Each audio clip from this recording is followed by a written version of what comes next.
Hari ini firman Tuhan khotbah mau menekankan tentang otoritas firman.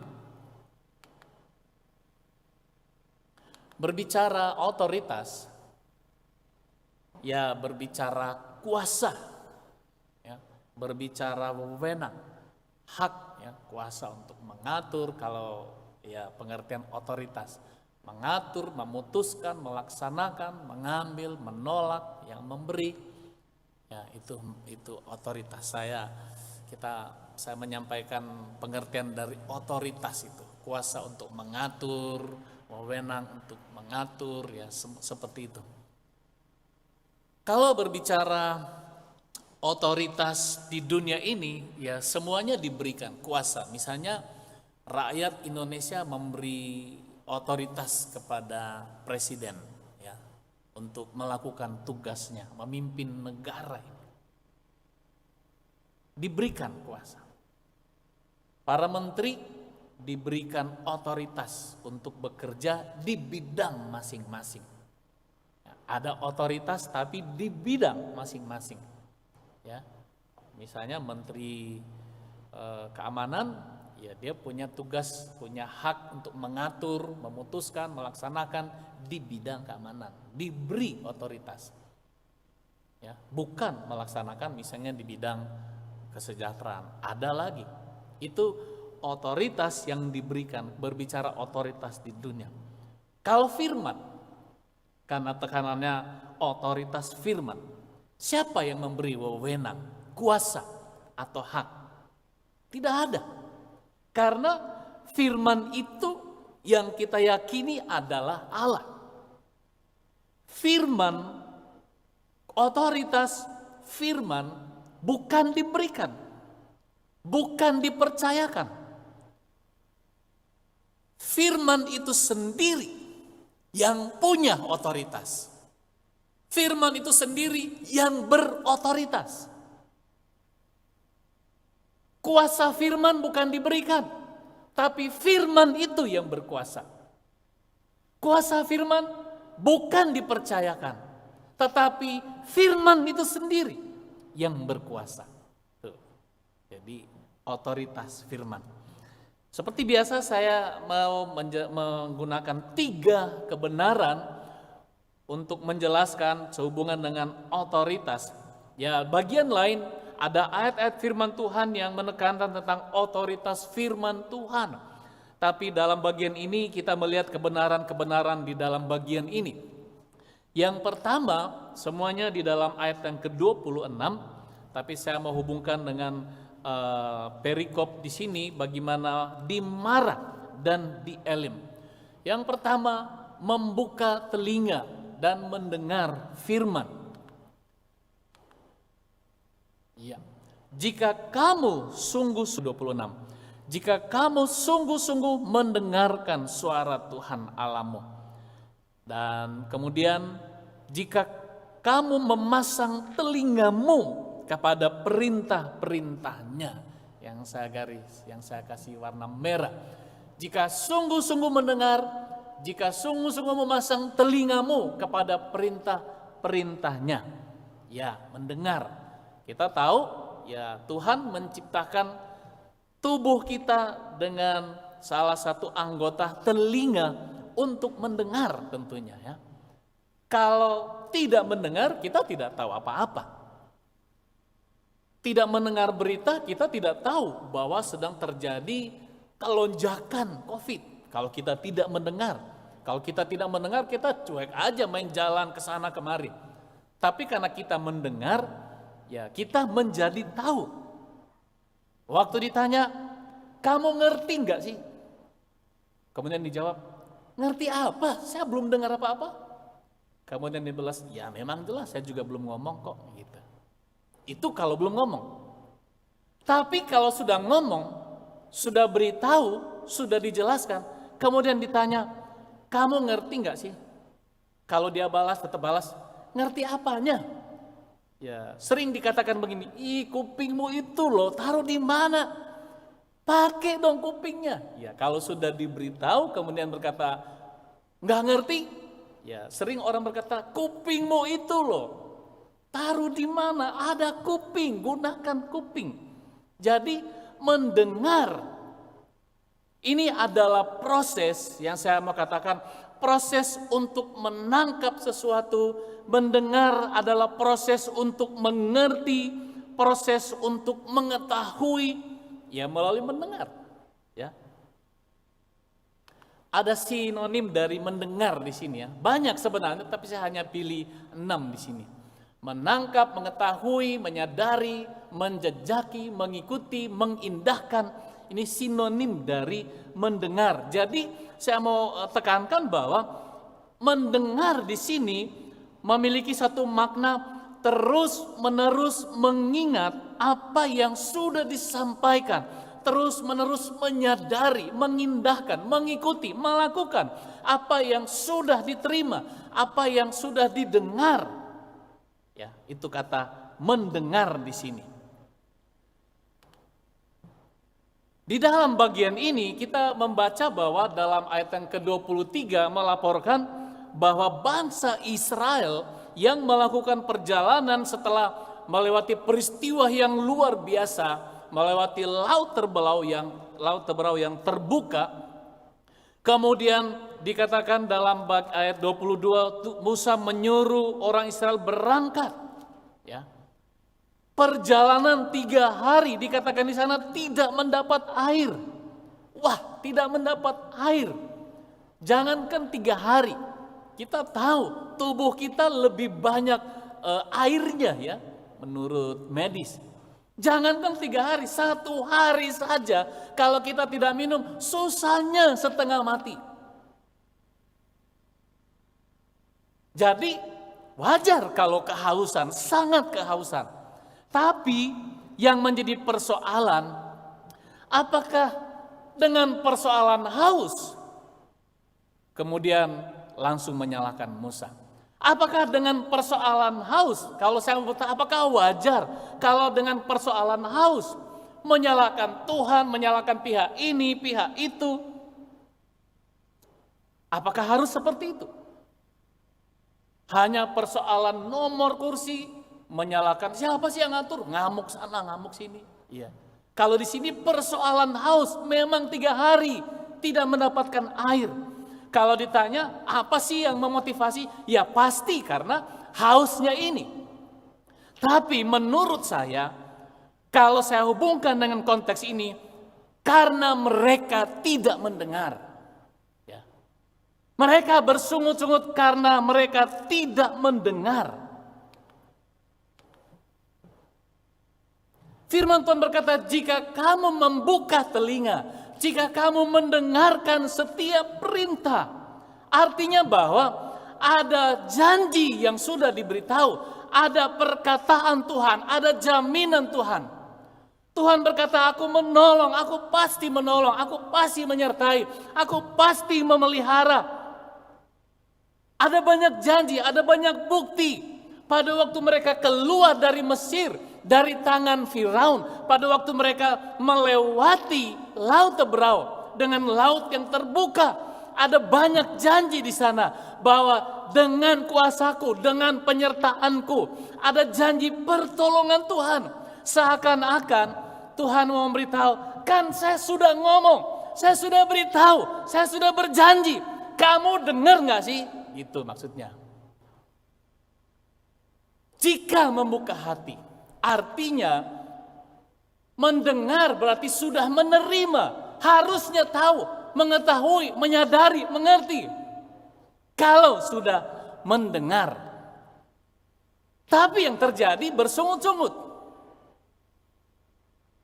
Bersungut-sungut artinya belum mendengar, belum menerima, belum mengetahui, belum menyadari, belum mengerti. Yang terjadi adalah pemberontakan. Bersungut-sungut tandanya karena mereka tidak mendengar, artinya tidak mau tahu.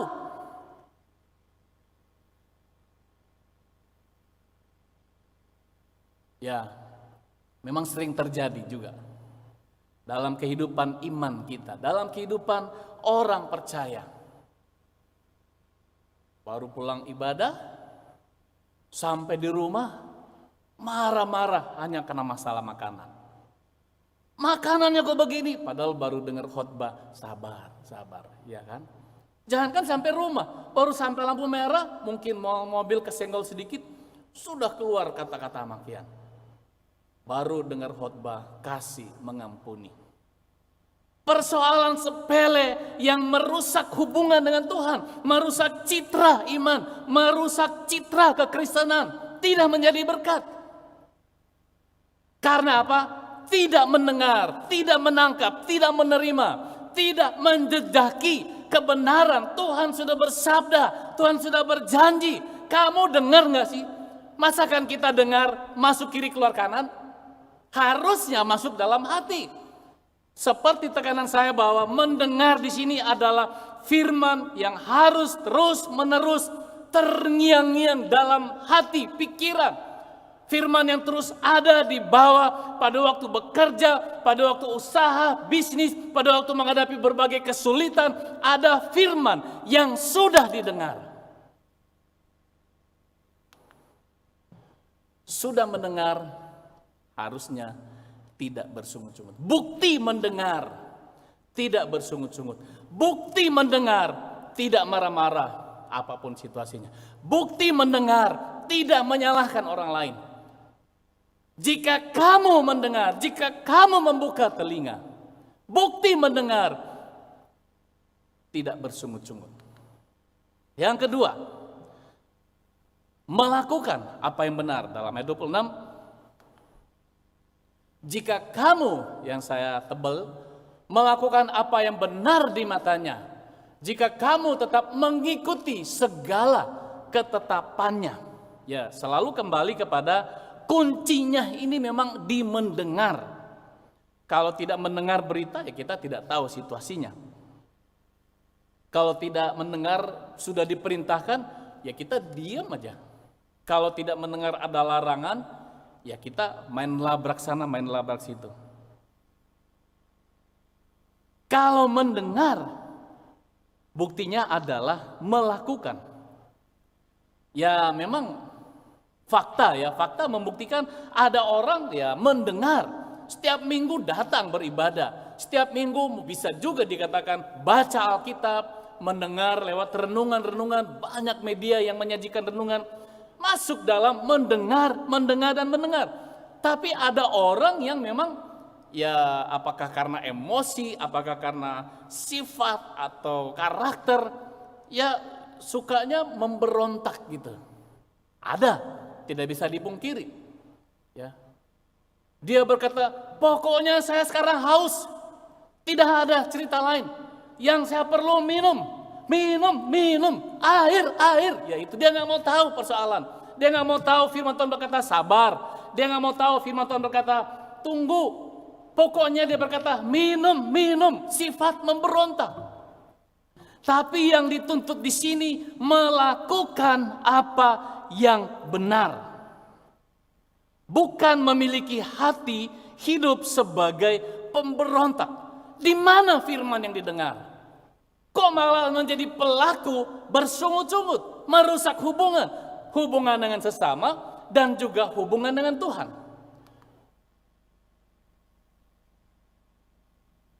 Musa adalah pribadi. Kalau kita melihat di sini dalam ayat yang ke-25, Musa adalah pribadi yang melakukan apa yang menjadi harapan Tuhan. Musa adalah pribadi yang bertindak benar. Apa yang dilakukan Musa? Dikatakan di sini Musa berseru-seru kepada Tuhan. Kemudian Tuhan menunjukkan kepadanya sepotong kayu. Musa melemparkan kayu itu ke dalam air. Lalu air itu menjadi manis. Artinya tindakan benar menghasilkan hidup benar juga. Suasananya menjadi indah juga dengan tindakan benar seperti yang diharapkan Tuhan. Bahwa Musa menjadi contoh memiliki tindakan hidup yang benar di hadapan Tuhan. Dia berseru, bukan bersungut. Musa memohon kepada Tuhan, bukan marah. Muka Musa berserah dan terus berharap, bukan memberontak. Bukan menyalahkan pihak ini, pihak itu, bukan menyalahkan pemimpin ini, panitia ini, tapi berseru kepada Tuhan. Tindakan benar yang diharapkan Tuhan untuk dilakukan di dalam menyikapi ada marah, ada air pahit di depan. Melakukan apa yang benar. Artinya bahwa bangsa ini pada waktu sampai di tempat ini yang mereka temui adalah marah, air pahit. Artinya juga mau mengingatkan kita bahwa Tuhan memang bukan berkata, oh pokoknya sepanjang jalan ini semuanya hot mix, tidak ada lubang-lubang. Tuhan bukan berkata seperti itu. Tapi Tuhan berkata akan menolong. Pada waktu menghadapi marah, air pahit, ini membuktikan bahwa Tuhan berjanji bukan membebaskan, tapi siap menolong, siap mengangkat, siap hadir, memberi jalan keluar. Bukan menghindarkan dari marah, justru masuk di marah. Tapi ada janji yang harus diingat oleh bangsa ini, yang harus diingat oleh kita semua, bahwa kita juga akan ada situasi-situasi marah, air pahit yang sesuai dengan izin Tuhan. Tapi yang harus kita ingat bahwa panggilan kita tetap hidup benar, melakukan apa yang benar. Pada waktu ada situasi sulit, bukan menyalahkan pihak 1, 2, 3, bukan menyalahkan pemimpin 1, 2, 3, panitia ABC, tapi berseru. Tindakan yang benar adalah memohon. Ayo, satu dan lain berkata mengajak, ayo kita berdoa bersama-sama. Ayo kita bersekutu bersama-sama. Ayo kita berharap bersama-sama. Beda lagi kalau berkata, wah ini gara-gara si bapak, si ibu, panitia ini, panitia itu. Salah. Yang benar, kita dipanggil melakukan yang benar, karena di dalam kebenaran itu ada otoritas Tuhan. Di dalam mendengar, menyikapi, mengetahui, melakukan, ada otoritas yang terjadi, yang akan dinikmati, dialami oleh orang-orang yang mendengar, oleh orang-orang yang hidup benar sesuai dengan firman Tuhan. Firman Tuhan berkata, jika kamu mengikuti segala ketetapanku, jika kamu melakukan apa yang benar, mengikuti segala ketetapan, maka ada otoritas.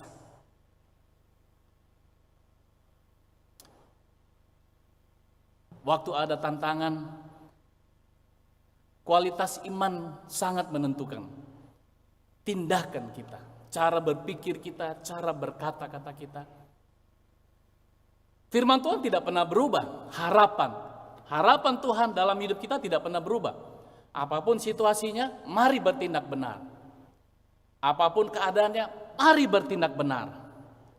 Hidup melakukan apa yang benar. Karena saya percaya dengan mendengar pasti melakukan. Artinya mendengar dalam konteks, dalam harapan Tuhan, menyimak, kemudian memaknai dalam hidup. Maka secara idealnya harapan Tuhan pasti bertindak benar juga, berkata benar juga, berpikir benar juga. Karena apa? Karena ada kebenaran yang diterima, maka akan terjadi tindakan kebenaran juga.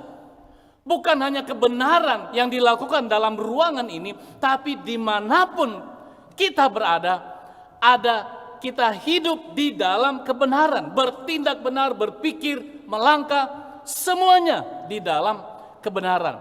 Maka pada waktu kita hidup benar, bertindak benar, ada otoritas Tuhan yang akan terjadi. Tindakan benar berseru, bukan bersungut-sungut. Mari kita selalu menjalani hidup dengan memohon, berseru, berserah, bukan bersungut, bukan menyalahkan, tetapi datang kepada Tuhan. Yang ketiga, dalam ayat yang terakhir dikatakan, jika kamu mendengar, jika kamu melakukan, memasang telinga, dikatakan Aku tidak akan menimpahkan kepadamu penyakit manapun yang telah kutimpakan kepada orang Mesir, sebab aku Tuhan yang menyembuhkan engkau. Aku Tuhan, ya.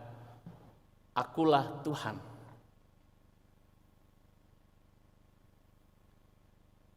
Jika mendengarkan, kata firman Tuhan, jika kita membuka telinga, melakukan yang benar, mengikuti segala ketetapan, maka di sana ada otoritas Tuhan.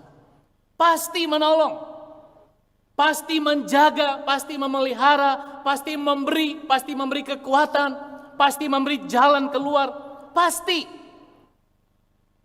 Otoritas firman di sini berhubungan dengan kuasa, wewenang, kedaulatan Tuhan. Bahwa setiap perkataan yang sudah keluar dari mulut Tuhan akan dipertanggungjawabkan, akan dilaksanakan, akan digenapi. Otoritas Tuhan, kita tahu Tuhan kita maha kuasa.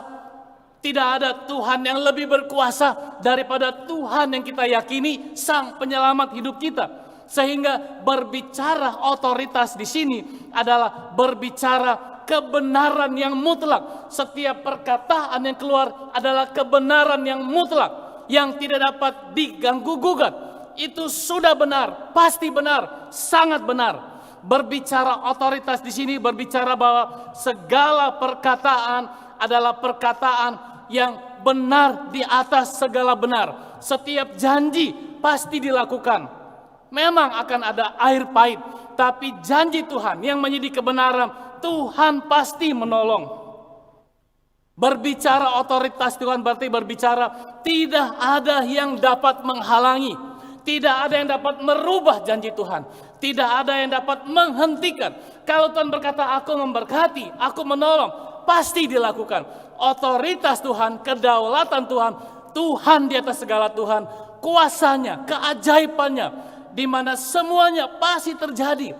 Otoritas firman di sini, firman yang berotoritas bukan diberikan, tapi dia sumber kemenangan, sumber kekuatan. Di mana ada firman yang didengar, yang dilakukan, yang menghasilkan tindakan-tindakan hidup yang baik dan benar, di situ ada otoritas Tuhan. Bapak Ibu jemaat, melalui firman Tuhan mau mengajak kepada kita, mari cinta firman Tuhan. Mari baca, tidak akan sia-sia kalau rajin tekun baca. Mari tunduk kepada firman, mari lakukan, mari hidup sesuai firman Tuhan. Dari anak-anak sampai dewasa, mari berjuang supaya kita cinta firman Tuhan. Seperti promosi tadi, bahwa nanti akan ada seal. Orang tua mari memotivasi anak-anak bahwa tidak akan sia-sia kalau anak-anak sejak dini dilatih supaya cinta firman, belajar, baca, merenungkan, pasti diberkati. Ya ini diperlukan juga guru-guru, jangan sembarangan, karena firman ini firman yang berotoritas. Guru-guru harus mempersiapkan, guru sil, guru sekolah minggu, semua kita datang dalam satu sikap bahwa saya perlu firman, saya akan terus membaca firman, saya akan tunduk kepada firman, saya akan melakukan firman. Karena firman ini firman yang berotoritas, yang akan memberkati. Kita akan hidup menikmati otoritas Tuhan, otoritas firman. Pada waktu kita mendengar, pada waktu kita hidup menghidupi, dan ada kuasa Tuhan yang terjadi. Mari kita hidup di atas dasar firman Tuhan yang berotoritas. Amin.